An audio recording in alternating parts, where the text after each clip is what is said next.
순직 해병 특검 소식입니다. 수사 외압 의혹이 불거진 당시 윤석열 전 대통령의 사법연수원 동기인 고석 변호사가 민간인 신분인데도 김동혁 전 국방부 검찰단장 그리고 국방부 법무관리관실 고위직과 연속으로 40분 넘게 통화한 사실이 확인됐습니다.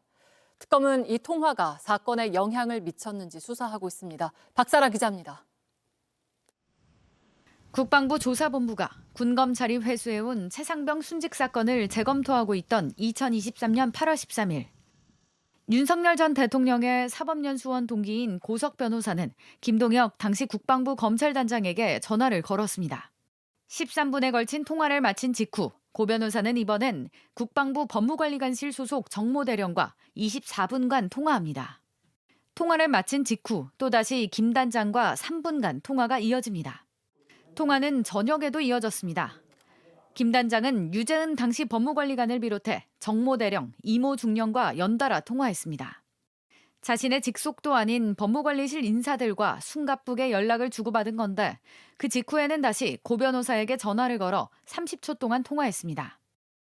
고등 군사법원장 출신이지만 민간인인 고 변호사가 국방부 검찰단장, 국방부 법무관리관실 대령 등 최고위직과 40분 동안 연달아 통화한 겁니다.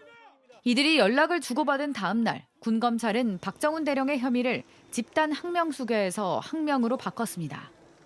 특검은 최상병 순직 사건 수사 외압 의혹이 불거져 전 국민적 관심이 집중된 시기에 민간인과 국방부 고위직의 이례적 통화의 배경이 뭔지 수사하고 있습니다. 특히 윤 전 대통령과 가까운 것으로 알려진 고 변호사가 군검찰 수사에 영향을 미쳤을 가능성도 배제하지 않고 있는 것으로 알려졌습니다. 지난달 고 변호사를 압수수색한 특검은 오늘 김동혁 전 단장을 세 번째로 불러 조사했습니다. JTBC 박사라입니다. 특검이 김동혁 전 국방부 검찰단장을 3번이나 불러서 조사한 건 이유가 있습니다.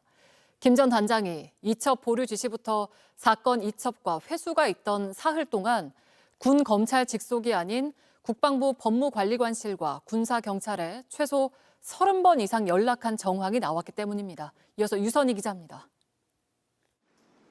김동혁 전 국방부 검찰단장은 이종섭 당시 국방부 장관에게 박정훈 대령에 대한 항명 혐의를 수사하라는 지시를 받았을 뿐 수사 외압 의혹과는 무관하다고 주장해왔습니다. 수사 지시를 최초 받은 건 맞고 그 후에 수사 과정에서 제가 일체의 지시나 지침을 받은 게 없다고 말씀드린 거고. 특검은 이런 김 전 단장이 최상병 순직 사건 이첩 보류 지시가 내려진 2023년 7월 31일부터 박정훈 대령이 경북경찰청으로 사건을 이첩한 뒤 군검찰이 이를 회수해온 같은 해 8월 2일 사이 자신의 직속이 아닌 국방부 법무관리관실 그리고 국방부 조사본부와 최소 30번 이상 연락을 주고받은 사실을 확인했습니다. 특히 김 전 단장의 육사 후배이자 법무관 후배인 이모 중령과는 8월 1일에만 20차례 문자를 주고받은 것으로 파악됐습니다. 군검찰이 회수해온 사건을 재조사하게 된 국방부 조사본부의 수사단장과는 8월 7일과 9일, 14일, 15일 4차례 연락을 주고받았습니다. 8월 7일은 해병대 수사단이 맡고 있던 최상병 순직 사건을 국방부 조사본부로 넘기고 군검찰이 자문을 하는 것으로 결론낸 날입니다. 이후 국방부 조사본부는 보고서를 6번이나 수정하면서 임성근 전 사단장의 혐의를 뺐는데 이 과정에 박진희 전 장관 보좌관의 압박이 있었다는 사실도 드러났습니다.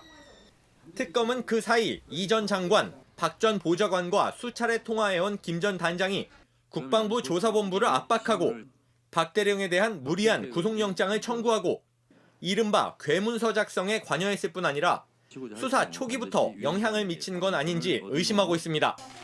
JTBC 유선입니다. 특검은 김계환 전 사령관이 윤석열 전 대통령의 사법연수원 동기인 고석 변호사와 접촉했을 가능성도 수사하고 있습니다. 특히 최상병 순직 일주일 뒤 고 변호사 사무실 주변을 2차례 방문하고 사건 관계자들과 통화한 사실을 파악해 들여다보고 있습니다. 유선희 기자의 단독 보도입니다. 순직 해병 특검팀이 주목하는 건 최상병 순직 일주일 뒤 윤석열 전 대통령이 경로하기 닷새 전인 2023년 7월 26일입니다. 이날은 해병대 수사단이 임성근 당시 해병대 1사단장을 포항에 있는 사단장 집무실에서 직접 조사한 날입니다.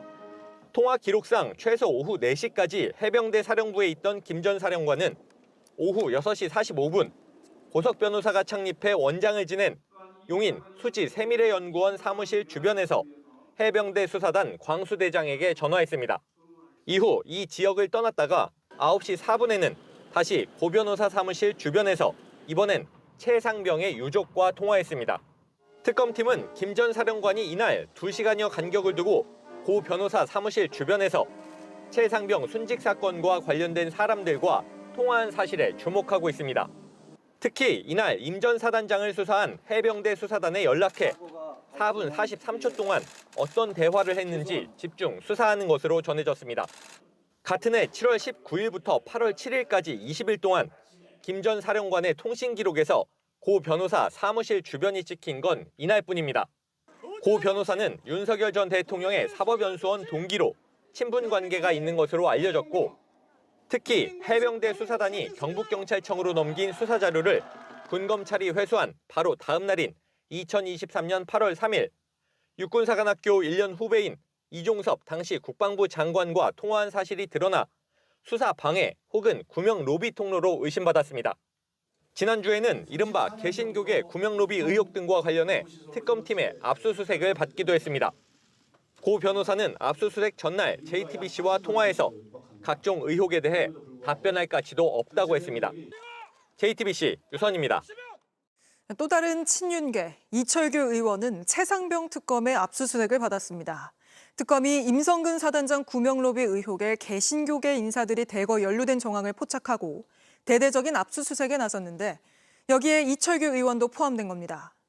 구명로비 의혹과 관련해 이철규 의원의 이름이 나온 건 이번이 처음입니다. 유선희 기자입니다.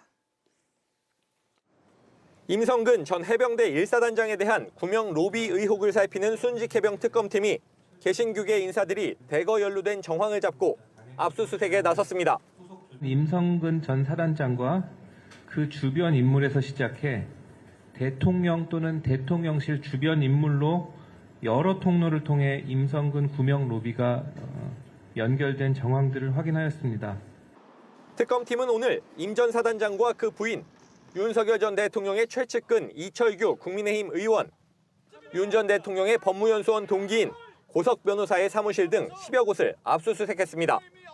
특히 개신교계 원로이자 제20대 대통령 선거 당시 윤 전 대통령과 만났던 김장환 목사와 이영훈 목사, 해군 출신 고모 목사와 최상병 순직 사건 당시 해병대 1사단의 군종실장이던 백모 목사도 포함됐습니다. 특검팀은 독실한 개신교 신자인 임 전 사단장 부부가 백 목사 혹은 고 목사 등을 거쳐 김장환, 이영훈 목사 등을 통해 윤 전 대통령 측과 연결된 것으로 의심하고 있습니다. 이 과정에 이 의원과 고 변호사가 역할을 한 것이 있는지도 들여다보는 것으로 알려졌습니다. 그동안 이종호 전 블랙펄 인베스트 대표 등 해병대 출신 인사들이 모인 단톡방 멋쟁 해병을 통해 구명 로비를 했다는 의혹과는 다른 줄기입니다.